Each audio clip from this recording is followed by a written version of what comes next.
반석의 성도 여러분, 11월 16일 토요일 아침 아까베 시간이 돌아왔습니다. 오늘은 누가복음 6장 12절에서 26절까지의 말씀을 가지고 이번 한 주간을 좀 잘 매듭지었으면 좋겠습니다. 우리 인간은 동물과 달리 하나님의 형상으로 창조됨을 받았습니다. 그래서 여기서 가장 독특한 특징은 하나님이 인간에게 자유의지를 심어주셨다는 거예요. 그래서 이것은 축복인데, 그래서 이 인간에게 주어진 시간과 환경 속에서 인간이 스스로 판단하고 선택하는 일이 너무 중요하다는 것입니다. 오늘 본문도 예수님이 12제자를 선택하시는 장면인데요. 우리가 예수님의 이 발자취를 좀 따라가면서 우리가 인생을 살아갈 때에 어떻게 선택을 하고 또 어떤 자세로 살아갈지를 조금 교훈을 받았으면 좋겠습니다. 자, 12절 말씀을 읽어드릴 텐데요. 이때에 예수께서 기도하러 산으로 가셨어요. 자, 이때라고 하는 것은 어제 아까베를 말씀 묵상하셨던 여러분들 아실 텐데 11절에 보면은 앞에 보게 되면은 이 안식일 날에 이삭을 제자들이 비비어 먹은 사건, 그리고 예수님이 손 마른 자를 고치신 사건을 통하여서 안식일의 정확한 의미를 설명해 주셨죠. 바로 그때를 얘기합니다. 그리고 나서 11절 말씀 보세요. 한 칸 올라가 봅시다. 그들은 누굽니까? 서기관과 바리새인들이겠죠. 노기가 가득하여 예수를 어떻게 할까 하고 서로 의논하니라. 원문에 보니까 여기 노기가 가득하다고 하는 것은 어리석음이 가득하여로 해석됩니다. 즉 예수님의 말씀의 지혜를 받지 않은 겁니다. 그래서 그 믿음의 반응을 한 것이 아니에요. 그래서 선택한 것이 아닙니다. 오히려 그것이 자기들을 창피를 줬다고 생각하고 자기들의 자리를 위협하는 존재라고 생각하여 이제 그들 마음속에 예수를 죽이기로 의논하기 시작했습니다. 참 미련한 것이죠. 자, 12절로 다시 내려가시면은 바로 이때 예수께서 기도하시러 산으로 가사 밤이 새도록 하나님께 기도하셨다. 주님은 그들을 일일이 맞대응하지 않으셨습니다. 그리고 억울하게 분통을 터뜨리지도 않으셨어요. 바로 지금 무엇을 해야 하는지 하나님과의 깊은 교제의 자리로 나아가셨습니다.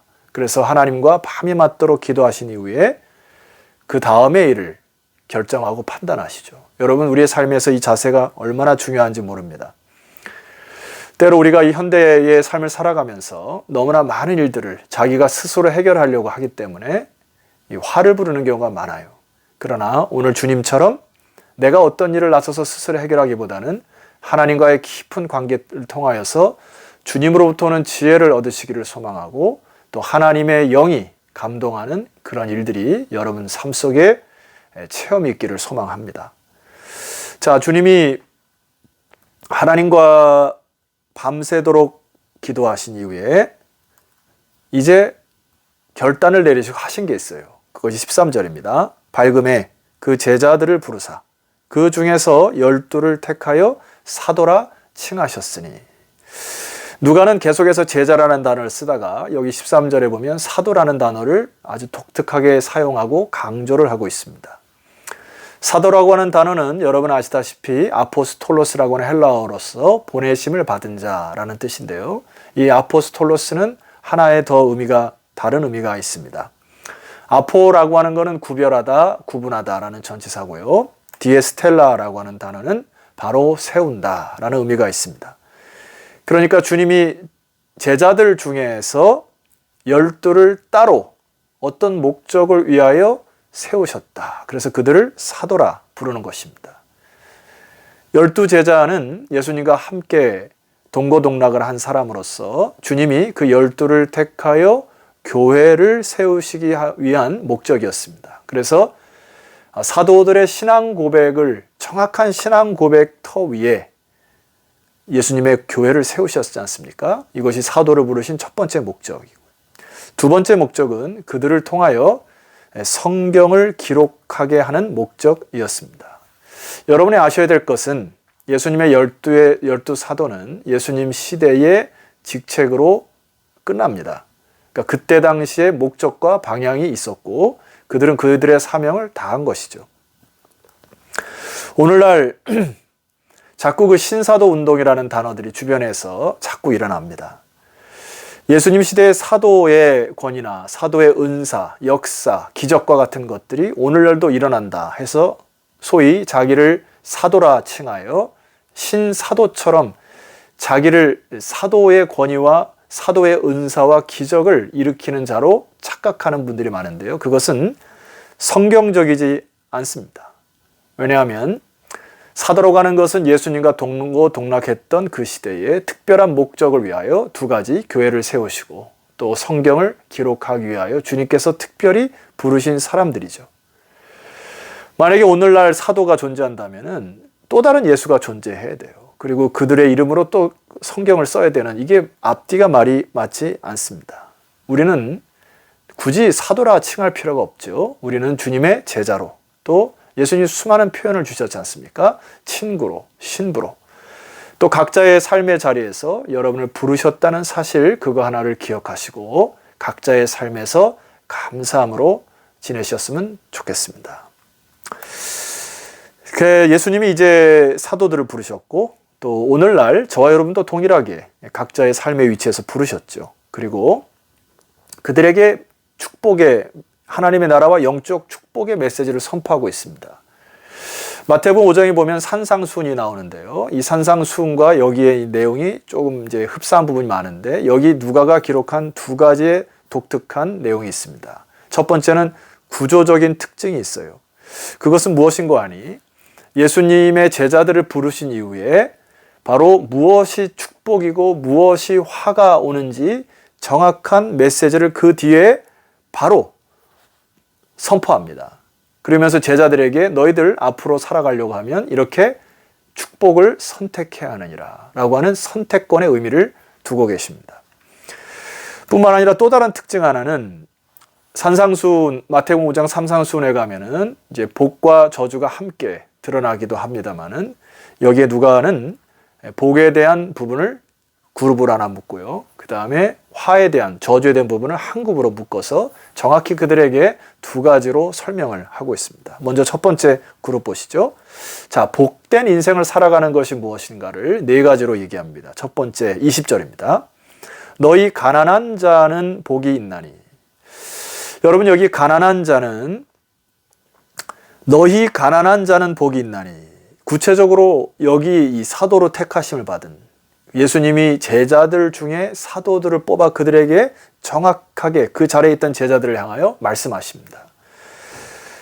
하나님의 나라가 너희 것이며. 여러분, 여기 가난은 단순히 물질적 가난을 이야기하지 않습니다. 그리고 또 하나, 이 가난은 두 가지 단어로 써요. 페니크로스라고 하는 단어와 푸토코스라는 단어를 씁니다.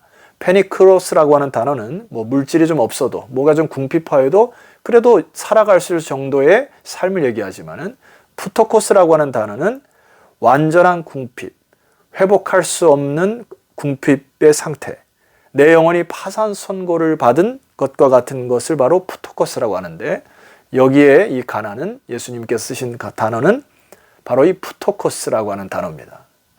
쉽게 예를 들자면은, 아이를 잃어버린, 자기의 자식을 잃어버린 엄마의 마음과 같이 아이를 다시 찾기 전까지는 음식도 넘어가지 않은, 그것이 정상이죠. 쉼을 쉴 수도 없고, 시장에서 잃어버린 아이를 끝까지 찾을 때에 그 마음의 가난한 상태, 바로 그것이 바로 여기 푸토코스라는 겁니다. 우리의 심령이 이렇게 가난하게 될 때에 하나님의 나라를 찾는 그 갈급한 것이 복되다. 결과적으로 영적인 하나님의 나라를 바라보는 자들이 축복되다, 이런 뜻이고요. 21절입니다. 상반절. 지금 줄인 자는 복이 있나니 너희가 배부를 것이며. 누가가 강조하는 것은 현재성이에요. 지금 줄인 자는 복이 있다. 메시지 성경에는 굶주림에 지친 너희는 그때야 메시아의 음식을 먹을 준비가 되어 있다. 여기도 단순히 육적인 음식을 의미하는 것이 아니고요. 마태는 이것을 의에 줄이고 목마른 자다, 이렇게 표현하고 있습니다.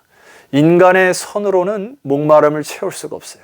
그러니까 하나님의 의에 목이 말라 하는 자는 그의 영혼이 풍만해진다고 하는, 그것이 바로 줄인 것으로 표현한 것입니다.